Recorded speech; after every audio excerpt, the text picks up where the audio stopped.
ప్రముఖ పుణ్యక్షేత్రమైన అన్నవరం శ్రీ వీరవెంకట సత్యనారాయణ స్వామివారి దేవస్థానంలో సేవ చేసే నిమిత్తం వచ్చే భక్తులకు ఇబ్బంది కలిగిన దృష్ట్యా ఆలయ కార్యనిర్వాహక అధికారి వివరణ ఇచ్చారు. ఈ సందర్భంగా ఆయన మాట్లాడుతూ శ్రీ స్వామివారి సేవకు వచ్చే భక్తులు ఆధార్ కార్డు తెచ్చుకోవాలని, ఎవరికీ ఎటువంటి రుసుము చెల్లించాల్సిన అవసరం లేదని తెలిపారు. ఉదయం టిఫిన్ సౌకర్యార్థం మధ్యాహ్నం భోజనం, రాత్రికి టిఫిన్ లేదా భోజనం ఏర్పాటు చేస్తామని, సేవకు వచ్చే భక్తులు ముందుగా మీ పేరు నమోదు చేసుకోవాలని, ఆధార్ కార్డు అధికారులకు చూపిస్తే సరిపోతుందని వివరణ ఇచ్చారు. అంతేకాని ఎవరికి ఎటువంటి రుసుము ఇవ్వవలసిన అవసరం లేదని చెప్పారు.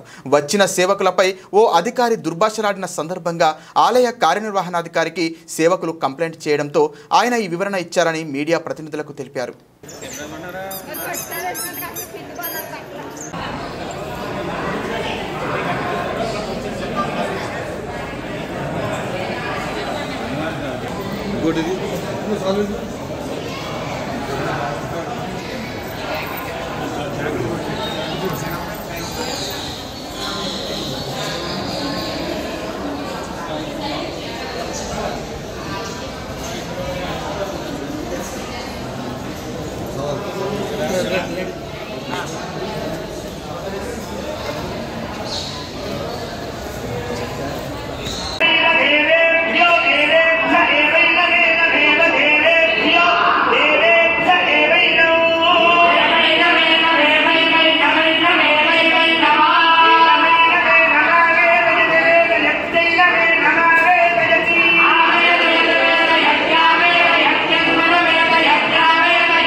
आयुर्वर्धतां निर्भरायुः